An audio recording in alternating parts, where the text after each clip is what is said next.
To begin, we need to understand that separateness, for the purposes of this presentation, needs to be understood as a concept not experienced specifically by a segregated minority, an outgroup, or counterculture of any particular society. Rather, separateness, as explained by Erich Fromm, is a universal phenomenon that is innate in the very existence of all human beings. Erich Fromm explains that our separateness was catalyzed by our ability to reason, our ability as human beings to be life-aware of itself. This ability to comprehend our mortality and that of our past and uncertain futures leads us to the awareness that we are largely separate entities at the whim of society and the forces of nature. Our comprehension of this situation as separate entities inevitably creates intense anxiety. This realization that we are largely on an individual level, only able to react to the conditions of our world, as opposed to being able to significantly influence those conditions, is the driving force of our anxiety. The human existence is largely defined by reacting to the world. Human beings exist as passengers. Therefore, separateness in the human condition exists symbiotically. As a species, we have escaped the inert and natural world, yet found little refuge in the uncertain modern world. The existential crisis that arises from our separateness creates for Fromm the fundamental question of human existence, the question of how do we overcome our separateness. In fact, this very question is what Fromm states unites cultures and people across the ages. The one uniting individual issue is the transcendence of this loneliness. Fromm further states that this need for basic transcendence is one of the most basic needs of man, rooted in the fact that we are not satisfied to accept ourselves as dice thrown from a cup. We crave the ability to transcend our passive role as the created into that of the creator. We desperately need to piece together meaning and purpose. Fromm explains that there has historically been little deviation in regards to answering this question. Human society has answered this question through rituals, human sacrifice, artistic creation, indulgence of luxury, obsessional work, military conquest, aesthetic renunciation, and a love of God. Ultimately, how the individual solves this question is based on historical, regional, and religious connotations.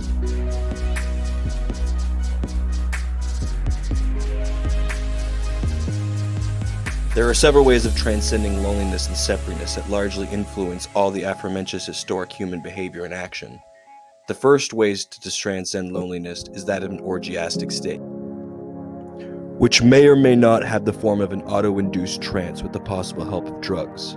This form of union has three characteristics: intensity, transitory or periodic sentiment, and occurs with the total fusion of the mind and body. This form of union is not strictly limited to the sphere of sexuality.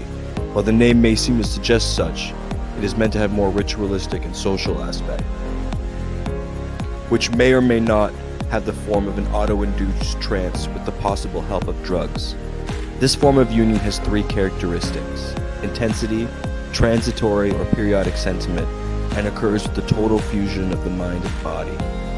This form of union is not strictly limited to the sphere of sexuality. While the name may seem to suggest such, it is meant to have a more ritualistic and social aspect. Aldous Huxley, in his book Brave New World, describes such an orgiastic state with a blend of ritual sex and drugs. In the novel, one of the main characters, Bernard Marx, needs to fulfill his bi-weekly solidarity services to achieve atonement. Under the influence of a calming drug, the participants ritualistically shout and dance together in a ritual of oneness. While the sexual orgasm may to some extent play a part in overcoming an individual's separateness, if an individual is not happy in other aspects, the search for the sexual orgasm becomes no different to that of the use of drugs or alcohol to curb the pain and anxiety of isolation. Fromm believed that modern man is actually very close to the picture Aldous Huxley described in the aforementioned novel, as we are all well-clad, well-fed, heavily medicated, satisfied sexually, yet without self. Much like for Bernard Marx, sex in the orgiastic state is a very temporary form of connectiveness, and it is not the human answer to the question of transcendence, but under the right condition, Fromm admits may be the most effective. Fromm makes the claim that conformity is the prevalent way in the present day to achieve union. Conformity is the result of individuals trying to escape from a sense of aloneness and isolation by giving up their individuality and becoming whatever the herd or group may desire them to be. The more they conform, the more powerless they feel. The more powerless they feel, the more they feel compelled to conform. The fear of non-conformity is rationalized as a fear of practical danger, as humans are intrinsically aware that our ability to survive is largely connected to that of the group. While conformity is forced through power in authoritarian dictatorships and coerced in liberal democracies, the reality for Fromm is that people want to conform to a much higher degree than what they are forced. The Asch experiment, conducted by Solomon Asch in 1955, demonstrated how group pressure created conformity. Asch's experiment was a mock vision test in a group setting. The crux of the experiment was that Asch put a naive participant in a room with 7 Confederates, whom were assumed to be part of the line length test. The Confederates were instructed to give wrong answers as a group, to see how the participant would react to the group's decision. When it came time for the experimental subject to make his judgment, he typically overruled his own perception and agreed with the majority. Only 25% of the experimental subjects did not conform with the group and instead gave the right answer. Fromm's thesis has been proven true empirically. We desire to conform more than that which we are forced or coerced to. However, the incidence of drug addiction, compulsive sex, alcoholism, and suicide in contemporary Western society are symptoms of the failure of herd conformity. Conformity might be the prevalent means of answering this question, but it has largely failed.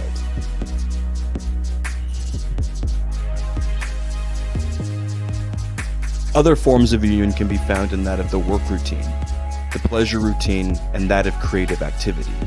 Conformity to the work routine and pleasure routine is inherent in the process of mankind becoming a 9-to-5er in a bureaucratic system with prescribed aims, tasks, feelings, and processes.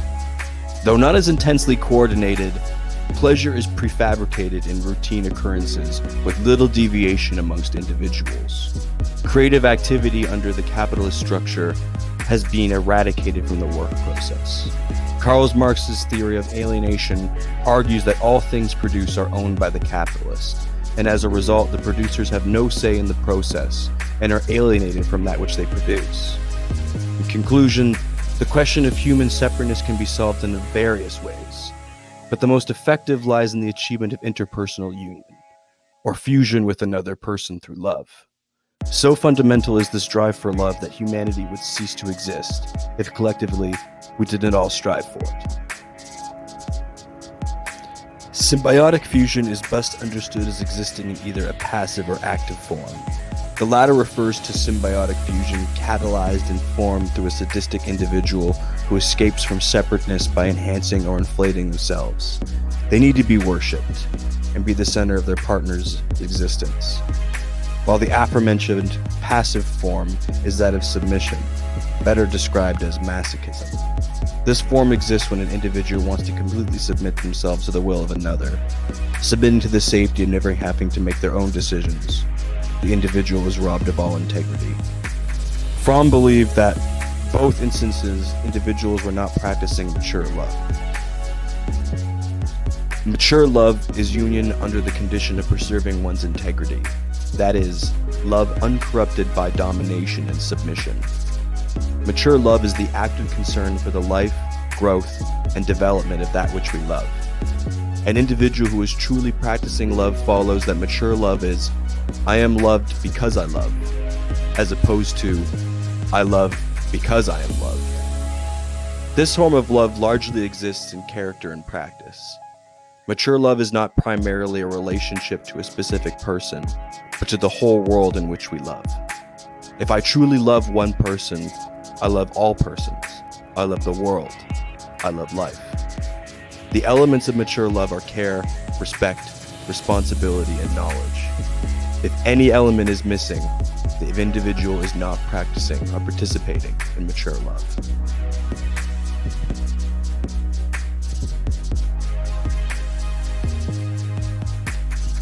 It is crucial to state that love, although intangible, does exist as a social reality and can be categorized and viewed as a social fact.